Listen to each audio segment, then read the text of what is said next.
core of the Planet X system is like the other massive objects in our solar system, in that it is also surrounded by rings. So, are we encountering those rings? If so, how would it be expressed in the data?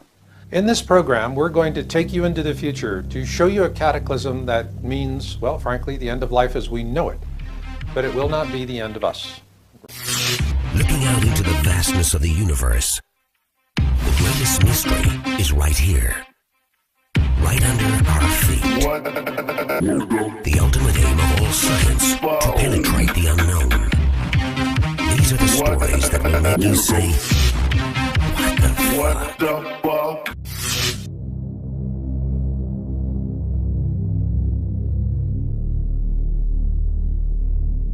Humanity has a long journey ahead of it, and this is just going to be one waypoint along the path. But as with all journeys, they do have a beginning, and that beginning for us is that first dawn of awareness about what is to come. And for that, we go to the past. In the first program in the Planet X 101 series, Who, What, When, Where, Why, and How, we explained how the search for Planet X first began in 1781. However, the chronological starting point for our journey today is much closer to our own time. In 1940, a Chilean astronomer by the name of Carlos Muñoz Ferrada first began talking about an object he called Hercules, or what we know today as Planet X, or Nibiru. But he also talked about not one, but two objects. Hercules is the same planet Zecharia Sitchin, author of The 12th Planet, describes as Nibiru, according to his translations of the ancient Sumerian texts. And according to Sitchin, it is 4 times the size of Earth. But of even greater concern to us is the black sun, as Ferrada calls it. A binary twin to our own sun that is 56 times the size of Earth. And it is the core object of a mini-constellation we call the Planet X system, which in turn orbits around our own sun, much like a comet would. Therefore, Ferrada is the pivotal figure in this program because he was the first professional astronomer to talk about the Planet X system, as we call it, back in 1940. The small sun he referred to as the black sun is actually a brown dwarf star known to present-day astronomers as Nemesis. Brown dwarfs are small protostars that lack the mass to sustain hydrogen fusion like Sol. Consequently, they are very dark stars and extremely difficult to find. It is why they're also referred to as failed stars. In fact, the existence of brown dwarf stars wasn't theorized until the 1960s, and back then, they were initially called black dwarfs. Consequently, it wasn't until 1988 before the first brown dwarf was discovered. And as of 2012, over 1,800 of these brown dwarf stars have been discovered. We know them today as brown dwarfs thanks to American astronomer Jill Tarter, who first coined the term in 1975. It's interesting to note that the protagonist, Ellie Arroway, played by Jodie Foster, was based on Tarter's astronomical work. The modern hunt for Planet X began with the deep space probes Pioneer 10 launched in 1972 and Pioneer 11 launched in 1973. These missions established the existence of something of substantial mass because it had significantly altered the trajectories of both probes. In 1983, the infrared astronomical satellite, IRAS, was launched to image that mass. According to NASA, IRAS failed before the mission could be completed.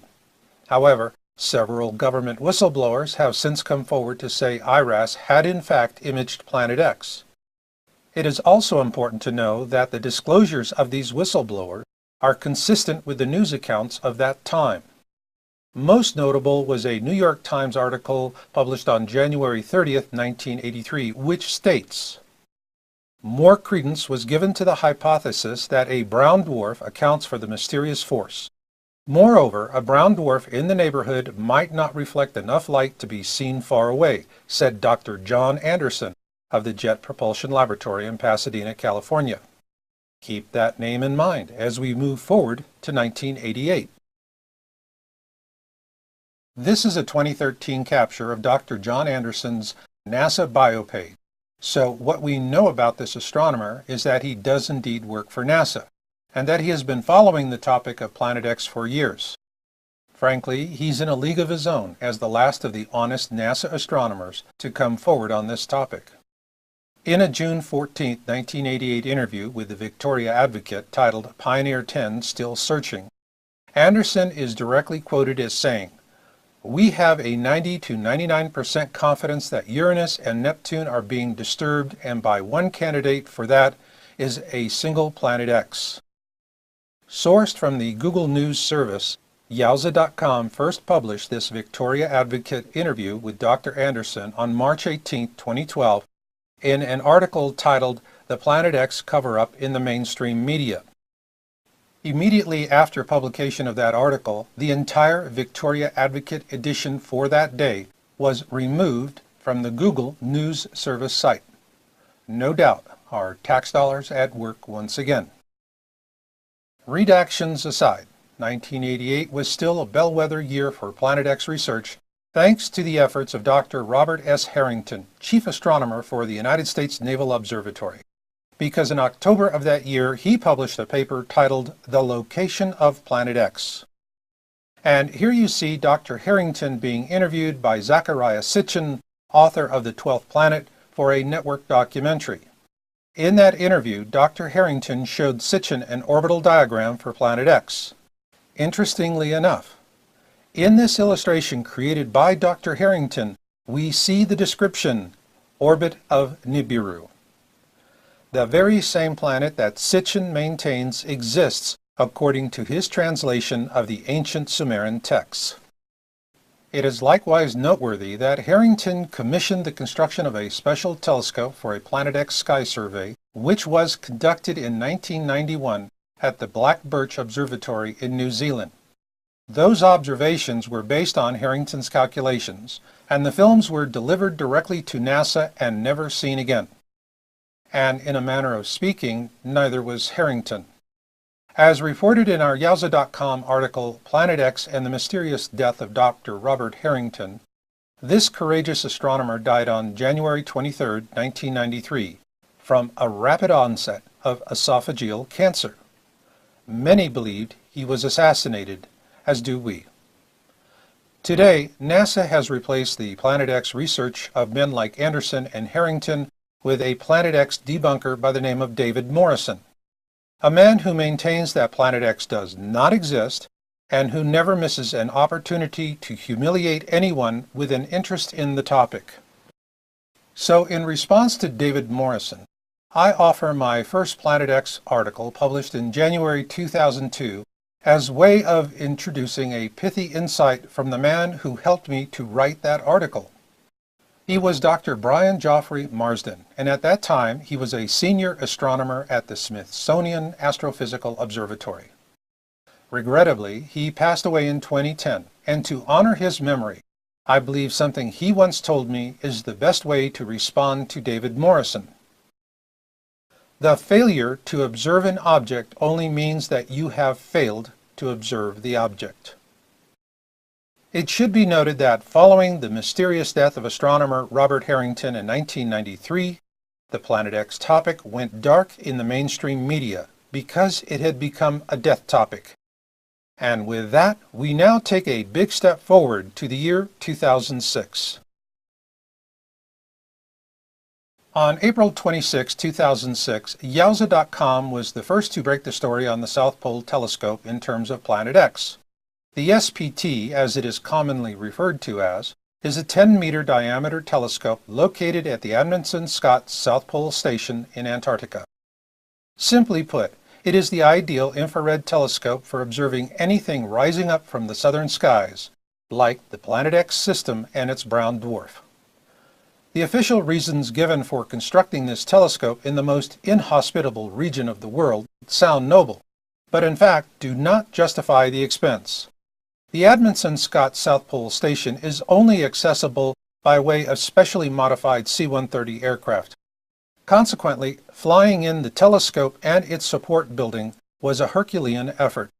This is why the same exact science could have been done for a fraction of the cost elsewhere in the southern hemisphere. So why not save the money with a better location? Well, as we pointed out in our article, this was the ideal place to observe the southern approach of the Planet X system at that time. Then came the news we hoped for in 2008. A whistleblower posted Planet X images taken with the SPT on YouTube under the name Nibiru Shock 2012. Here you see the images he posted in his video that were captured by the SPT in January 2008. What is clearly obvious here is that we are looking at a mini constellation and not a single object. So let's take an enhanced look at these images. What we see is the strong infrared signature of a brown dwarf star, and between 5 to 7 planets in orbit around it, depending on how you define a planet. In this close-up provided by Nibiru Shock 2012, he also points out that the brown dwarf has a tail. This can be attributed to the fact that Nemesis, the brown dwarf seen here in the center of the image, is surrounded by a massive dust disk. Ergo, if we could actually see this brown dwarf in space, it would likely look something similar to this animation. The problem this presents for us here on Earth is that at some point in the future we will pass through this dust disk, if we're not already doing so. In addition to the January 2008 images provided by Nibiru Shock 2012, a second whistleblower came forward in May of that year with another SPT image. This second whistleblower named his SPT source in the video, and the government removed it within hours after it was up. With this in mind, we have redacted that information so that for the first time you can see what his source provided him. And this brings us to the final step in our pole shift chronology. On February 11, 2013, we published our YouTube video titled Object of Interest as Seen from the Turrialba Volcano. Using surveillance camera images captured from the Turrialba volcano, we began ongoing observations of an object I initially dubbed Bluebonnet on January 7th of that year. The site for this surveillance camera is on the 10th parallel and at an altitude of approximately 11,000 feet with a clear view to the southwest. Our analysis also shows that this object entered the constellation Ophiuchus on December 1, 2012 and was well inside that constellation as of December 21, 2012. This means that the prophecy of Nostradamus for this object was in fact fulfilled exactly as predicted. Bluebonnet, as we first called it, is near the Sun, and so with all objects near to the Sun, it can only be observed before sunrise or before sunset. Also note, we eliminated all of the expected explanations for this object, such as it being the planet Venus, which it is not. In fact, this is not a catalogued object, and it has been observed from this location with not one, but with 3 uniquely different camera systems since early 2010. Having captured literally hundreds of images of this object ourselves, we began to wonder if Bluebonnet, as we called it, was actually Nibiru, the outermost orbital of the Planet X system. Well, we got an answer. On July 12, 2013, a video titled A Cyclical Storm Brews was posted by the 00 Skyview team. This highly capable group of amateur astronomers confirmed our suspicion that we had in fact been observing Nibiru all this time. In their video, they state, "We have researched the object and here are our findings." Here you see our object, Bluebonnet, which we now know to be Nibiru, and which has been observed since early 2010 from surveillance cameras at the Turrialba volcano in Costa Rica. Likewise, the 00 Skyview team also confirms that we first observed it in the constellation Ophiuchus. According to their findings, Nibiru, or Bluebonnet if you will, is the outermost orbital of the Planet X system. Please keep in mind that the celestial mechanics of what is going to happen in our near future are so complex that it's really impossible to say with any certainty exactly what is going to happen and when. But what we can do is give you an idea of the factors that are involved. We call them the Planet X system attributes, such as size, speed, and mass, and we're going to be talking about those. But first, I just want to take a brief moment to talk about, well, a different kind of attribute. It's the sixth plague from the 10 plagues of Exodus, and we're talking about the boils. Now, this is going to be caused by volcanic ash, and this ash will fall on unexposed skin, and if it's not washed off, will cause very painful boils. And so if there's anything that you're going to remember from this program, I want you to remember this one thing. When you get the ash on your body, wash it off. If you don't have water, use fresh dirt or clay, but wash it off. And now let's take a look at those attributes.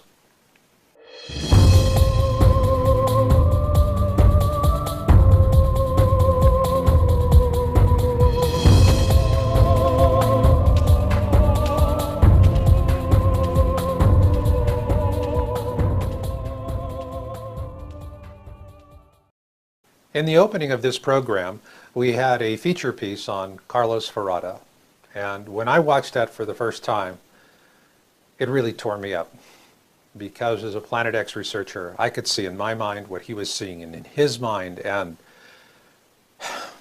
it's hard. It presses down on the soul. Yet, there's just no way to know exactly what's going to happen, so the best thing you can do is to at least understand the celestial mechanics of it at a basic level. And that's what we're going to tackle next with Planet X system attributes. Before computers, we'd have to spend all day at the library hoping to get at least part of an answer to a burning question. But today, all it takes is a few keystrokes, and the next thing we know, the question is delivered to an electronic ether, and from there, back pops an answer. But once we have precise questions about when a certain thing will happen with regard to the Planet X system, what we get back is a rat's nest of orbital irregularities that cannot be reconciled. Why is this? In 1962, a Japanese astronomer by the name of Yoshidi Kozai explained why it is so difficult to get a precise answer to a simple question. It is called the Kozai mechanism, and it describes the complexities of how the orbits of objects affect each other in space. It also tells us that the more objects you have, the more complex the solution becomes. And in the case of a Planet X system flyby, there is simply not enough computing power on the surface of the Earth to give a precise answer to a simple question. But beneath the surface of the Earth, such power may exist. It was recently announced that IBM has developed what are called fluidic computers, and they mimic the brain's design with liquid-based transistors suspended in an ionic liquid that acts much like the neurons in our brains. While we're only hearing about the civilian applications today, for the last decade our government has been using several of these fluidic computers in underground facilities, and their computing power is simply awesome. To understand the power of just one fluidic computer, let's begin with a supercomputer such as those used by governments and universities today. Keeping this supercomputer in mind, imagine that you could multiply its numbers by 100 times to create a computing cloud of 100 supercomputers, all working together to process the same data. Then multiply that cloud of 100 supercomputers 100 times, and what you'll have is the computational power of just one fluidic computer. Is that enough computing power to unsnarl a rat's nest of Kozai mechanism orbital solutions? Only our government has the answer to that question, and as we know, they do not share well with others. Nonetheless, we humans have amazing computational skills because we have the ability to tap into cosmic consciousness, a powerful source that dwarfs anything possible, even with fluidic computers. Two such men who have tapped into the power of this cosmic consciousness are astronomer Carlos Ferrada and Edgar Cayce, the sleeping prophet. Like Edgar Cayce, Ferrada had a special gift. He could enter into trance when he was researching, and while in this state, he could write and draw the cosmic knowledge he received. It is how he developed his theory of geodynamics, which is based on the attractions of heavenly bodies, large explosions in the sun, and the cycles of geophysical disturbances. It is also why, when I see Farada's deep sadness, that it cuts me like a knife, because I know he has seen with cosmic clarity the coming flyby of Hercules and the Black Star, and it is not a wondrous thing to behold. Rather, it is horrifying. And with that, let's begin a simple overview of what we call the Planet X system attributes, beginning with speed. According to Zecharia Sitchin, the word Nibiru means the planet of crossing, and according to Farada, its speed when it's at its closest distance to Nemesis is 92 kilometers a second. Farada also tells us that when it is at its closest distance to our Sun, it is traveling at a speed of 76 kilometers a second. But what is really interesting is that while it is on the long legs of its journey, so to speak, Nibiru is traveling at a whopping speed of 300 kilometers a second. In terms of complexity, this makes the Planet X system a quasi mechanism poster child on steroids. No wonder our government is spending vast sums of money on underground fluidic computers. Meanwhile, what will those of us on the surface see as Nibiru moves along its orbital path? Well, that depends if it's coming or going in its orbit relative to us. Astronomers use the term blue shift to describe what we're seeing when an object is coming towards us. With blue shift, the light waves are compressed, and so the object appears bluish to us. Conversely, when an object is going away from you, it appears reddish because the light waves become elongated. Ergo, when it's coming at us, it's blue, and when it's going away, it's red. In this January 23, 2014 image of Nibiru, captured with the third camera system installed at the Turrialba volcano in Costa Rica, one cannot help but wonder if we are seeing Nibiru turning back in its orbit around Nemesis. No doubt we will see more cycles of blue shift and red shift before this flyby of the Planet X system through the core of our own inner system is over, which also explains the ancient Hopi prophecy called the Blue Kachina prophecy.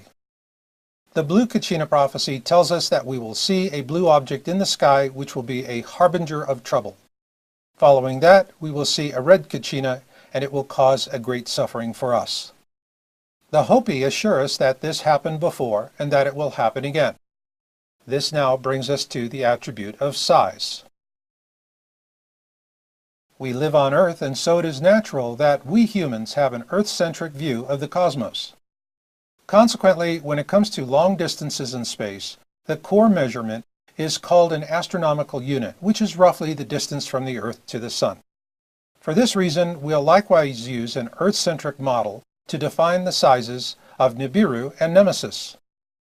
According to Zecharia Sitchin's translations of the ancient Sumerian texts, Nibiru is the size of 4 Earths, and according to Carlos Farada, the Nemesis brown dwarf he calls the Black Star is the size of 55.5 Earths. Granted, when it comes to fishing and sex, size matters. However, when it comes to the impending pole shift, it's all about mass. In terms of a pole shift resulting from a flyby of the Planet X system through the core of our system, mass and not size is the key measure. In his book, The Time Machine, author H.G. Wells presents a scenario in which our moon is fractured as the result of reckless mining and construction techniques. The result is that humanity is also fractured into the peaceful Eloi and the monstrous Morlocks who feed upon them. This is a very real scenario because of something called tidal force. To put this in context, imagine that the moon was to suddenly disappear, in which case the entire surface of the Earth would collapse approximately 18 inches. No doubt, that would most likely result in an extinction-level event for humanity. So in terms of a pole shift event, where the gravitational force of Nibiru and Nemesis gain a lithosphere lock on our planet, these forces will pull the skin of our planet around. Again, size doesn't matter. Rather, the pole shift force will equal mass plus distance. With this in mind, our best estimates for mass are as follows. We give Harrington's Planet X 2 to 3 Earth masses. For Nemesis, we place that at 24,726 Earth masses and that's no lightweight. In the final analysis, what will drive the pole shift is what we know as the three golden rules of premium real estate: location, location, and location. Ergo, where are we in relationship to Nibiru and Nemesis when they come closest to us during the flyby? Now that we've covered the basic Planet X system attributes, we're ready to move forward with a look at some flyby scenarios.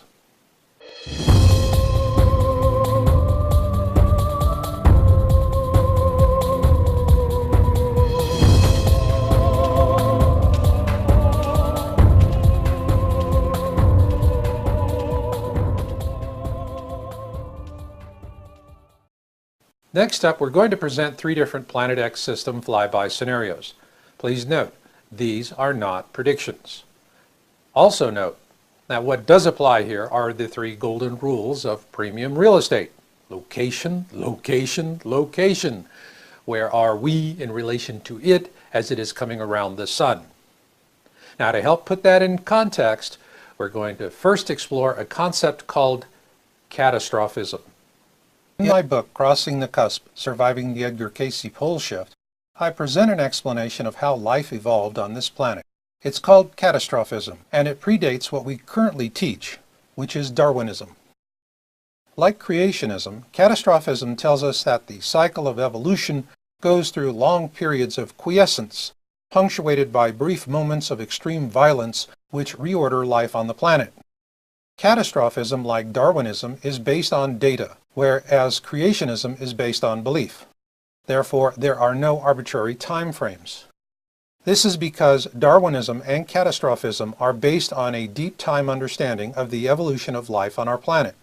And what we are about to encounter will be one of those brief moments of extreme violence that reorders life on our planet. But in our first scenario, we're just not going to reorder life on a planet, we're going to destroy it. Phaeton is a hypothetical planet. What happened to Phaeton was a catastrophic event that tore the planet apart, sending its fragments flying out into space. These fragments then became the asteroid belt that now exists between the orbits of Mars and Jupiter. So, our first Planet X system flyby scenario will be a Phaeton event. Here we see Earth on the opposite side of the Sun, but poor Phaeton is a bone to be chewed as Nibiru and Nemesis close in on it. This, we postulate, was the destructive force that tore poor Phaeton apart. Visitors who take the Universal Studios tour of the Red Sea scene from the movie, The Ten Commandments, are given a great insight to a real feat of cinema magic. However, when we remove the magic and the allegory from the story and reorder the plagues in scientific order, the first plague of Exodus becomes number 7, thunder and hail. What the reordered story of Exodus tells us is that meteorite showers falling on us from the dust disk surrounding Nemesis is the first plague. This plague will repeat itself as Earth is pelted by this dust disk.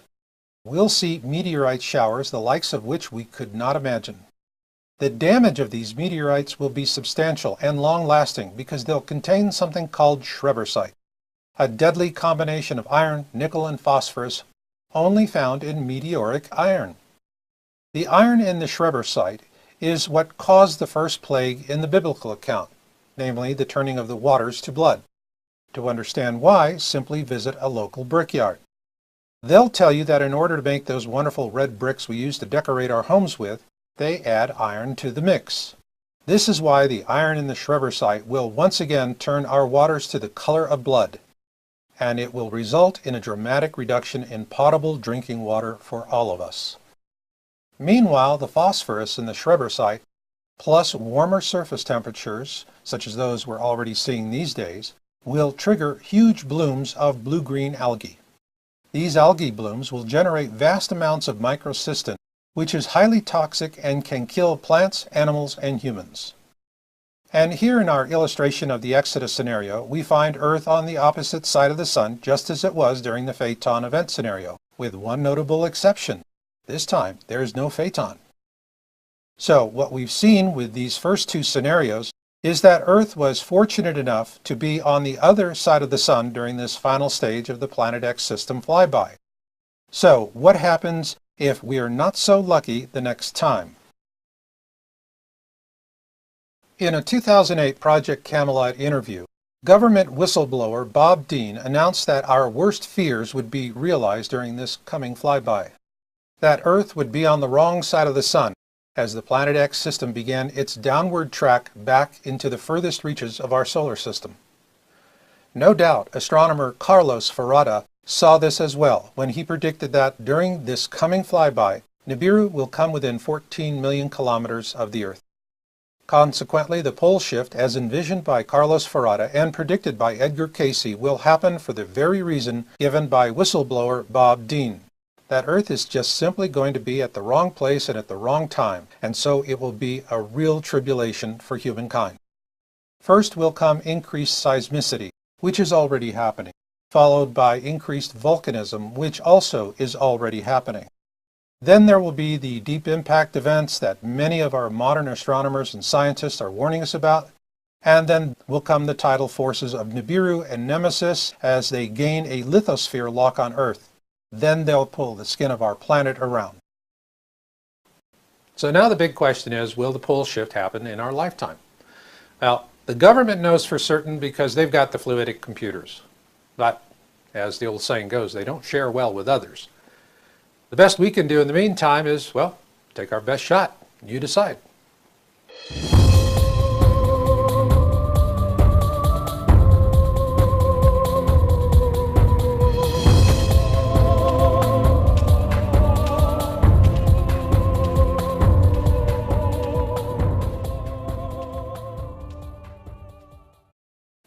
Novelist Ray Bradbury put it most eloquently when he said, "Something wicked this way comes." So then the issue is, by what route, or trajectory if you will. We're going to look at that next. But also we're going to look at something I call the backside. Whenever I do a podcast or a video, I always close with, "And this is Marshall, and I'll see you on the backside." So what is the backside? Well, it's when we see blue skies once again. So let's get started. This pole shift trajectory forecast begins with an anonymous hero, a government whistleblower only known to us as Nibiru Shock 2012, who first revealed images acquired from the South Pole Telescope in January 2008 of the Planet X system. In these enhanced images he shows us a brown dwarf mini-constellation with its own planets and moons. And what is interesting is that this brown dwarf has a tail, which tells us it is going to be an awfully dirty thing. Then on October 10, 2012, the 00 Skyview team released their video, A Dark Binary Star, and the object they were viewing with a highly advanced amateur telescope bears a striking resemblance to the one captured with the SPT in January 2008, and there are others. On July 28, 2013, we published our video, Planet X System Observations and Orbital Analysis, with our own observation of Nemesis made by Jorge Arena during a business trip to Lima, Peru. On the last leg of his journey from El Salvador to Peru, he captured this rare image of Nemesis through the clouds at the sun's 7 o'clock position. Then on January 10, 2014, YouTuber Stargazer Nation posted a feed capture from the Soho Lasco C3 camera. In it we clearly see Nemesis, or the black star as Carlos Ferrada called it, again near the sun's 7 o'clock position. Frankly, we were amazed to see that he got this imagery, as we routinely see these kinds of images scrubbed off the Soho site nearly as fast as they go up. But like they say, the early bird gets the worm, and so our hats are off to Stargazer Nation for a brilliant piece of citizen journalism. He nailed it. The Nemesis brown dwarf star is the smaller companion to our own Sol, and like Sol, Nemesis has its own planets as well. Of particular interest to us is its outermost planet, Nibiru. We first reported our observations of Nibiru on February 11, 2013, with our video, Object of Interest as Seen from the Turrialba Volcano. Our observation efforts began in mid-December 2012 with an email from an expatriate who lives at the base of the volcano. We subsequently began observing this object on January 5, 2013, which I initially named Bluebonnet. We tracked it from a surveillance camera at the top of a Costa Rican volcano located 10 degrees north with a clear view to the southwest, called Turrialba. We tracked it a few hours before sunset each day for months and amassed hundreds of image captures from 2 different surveillance camera systems. Early on, we suspected it was Nibiru, and on July 12, 2013, the 00 Skyview team posted a video titled "A Cyclical Storm Brews," confirming our suspicions. Their finding was that we in fact were observing Nibiru, the outermost orbital of Nemesis, in the constellation Ophiuchus. That being said, the linchpin for this pole shift trajectory forecast is not Nibiru.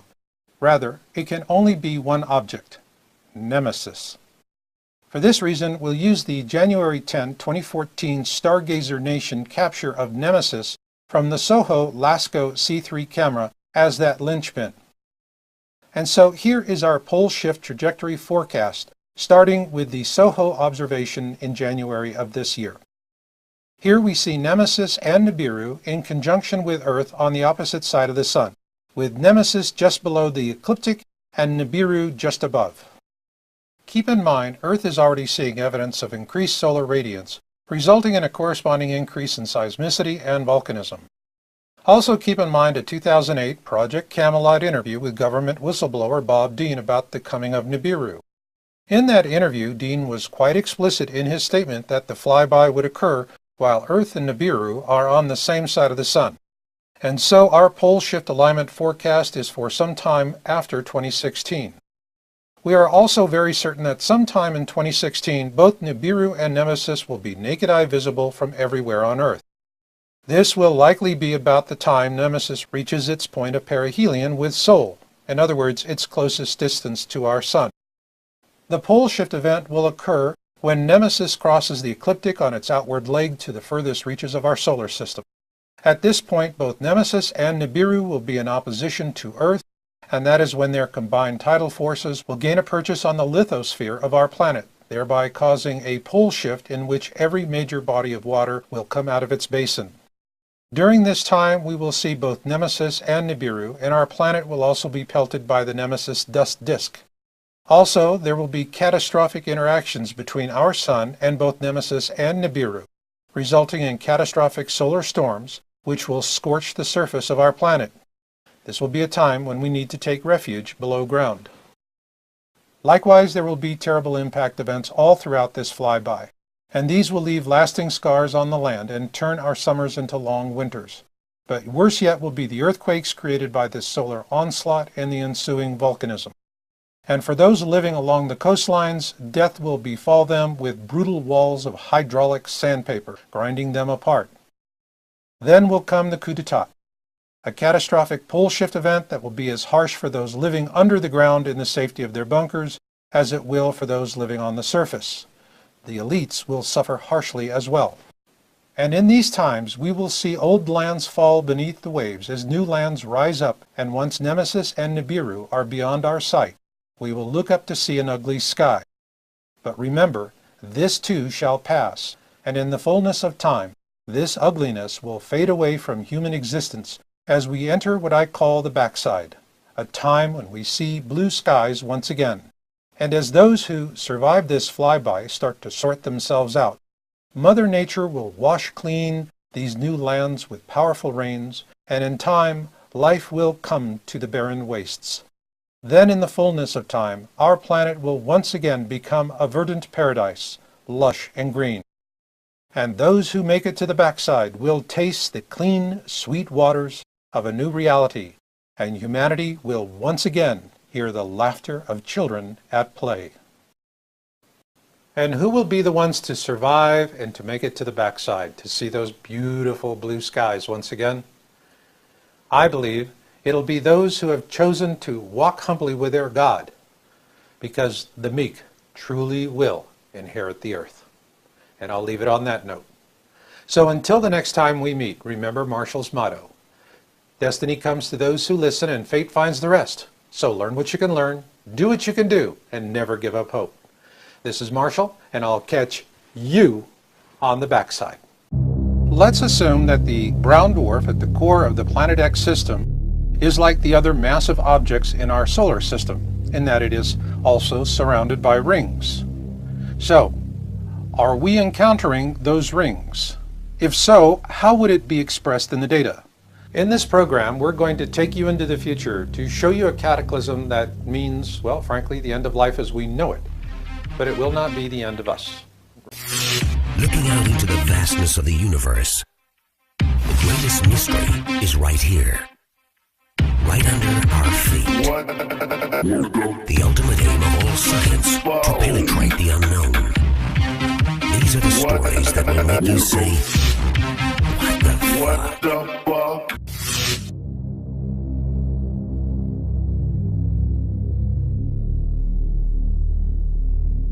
Humanity has a long journey ahead of it, and this is just going to be one waypoint along the path. But as with all journeys, they do have a beginning, and that beginning for us is that first dawn of awareness about what is to come. And for that, we go to the past. In the first program in the Planet X 101 series, Who, What, When, Where, Why, and How, we explained how the search for Planet X first began in 1781. However, the chronological starting point for our journey today is much closer to our own time. In 1940, a Chilean astronomer by the name of Carlos Muñoz Ferrada first began talking about an object he called Hercules, or what we know today as Planet X, or Nibiru. But he also talked about not one, but two objects. Hercules is the same planet Zecharia Sitchin, author of The 12th Planet, describes as Nibiru, according to his translations of the ancient Sumerian texts. And according to Sitchin, it is 4 times the size of Earth. But of even greater concern to us is the black sun, as Ferrada calls it. A binary twin to our own sun that is 56 times the size of Earth. And it is the core object of a mini-constellation we call the Planet X system, which in turn orbits around our own sun, much like a comet would. Therefore, Ferrada is the pivotal figure in this program because he was the first professional astronomer to talk about the Planet X system, as we call it, back in 1940. The small sun he referred to as the black sun is actually a brown dwarf star known to present-day astronomers as Nemesis. Brown dwarfs are small protostars that lack the mass to sustain hydrogen fusion like Sol. Consequently, they are very dark stars and extremely difficult to find. It is why they're also referred to as failed stars. In fact, the existence of brown dwarf stars wasn't theorized until the 1960s, and back then, they were initially called black dwarfs. Consequently, it wasn't until 1988 before the first brown dwarf was discovered. And as of 2012, over 1,800 of these brown dwarf stars have been discovered. We know them today as brown dwarfs thanks to American astronomer Jill Tarter, who first coined the term in 1975. It's interesting to note that the protagonist, Ellie Arroway, played by Jodie Foster, was based on Tarter's astronomical work. The modern hunt for Planet X began with the deep space probes Pioneer 10 launched in 1972 and Pioneer 11 launched in 1973. These missions established the existence of something of substantial mass because it had significantly altered the trajectories of both probes. In 1983, the infrared astronomical satellite, IRAS, was launched to image that mass. According to NASA, IRAS failed before the mission could be completed. However, several government whistleblowers have since come forward to say IRAS had in fact imaged Planet X. It is also important to know that the disclosures of these whistleblowers are consistent with the news accounts of that time. Most notable was a New York Times article published on January 30th, 1983, which states, "More credence was given to the hypothesis that a brown dwarf accounts for the mysterious force. Moreover, a brown dwarf in the neighborhood might not reflect enough light to be seen far away," said Dr. John Anderson of the Jet Propulsion Laboratory in Pasadena, California. Keep that name in mind as we move forward to 1988. This is a 2013 capture of Dr. John Anderson's NASA bio page. So what we know about this astronomer is that he does indeed work for NASA. and that he has been following the topic of Planet X for years. Frankly, he's in a league of his own as the last of the honest NASA astronomers to come forward on this topic. In a June 14, 1988 interview with the Victoria Advocate titled Pioneer 10 Still Searching, Anderson is directly quoted as saying, "We have a 90 to 99% confidence that Uranus and Neptune are being disturbed, and by one candidate for that is a single Planet X." Sourced from the Google News service, Yowza.com first published this Victoria Advocate interview with Dr. Anderson on March 18, 2012, in an article titled "The Planet X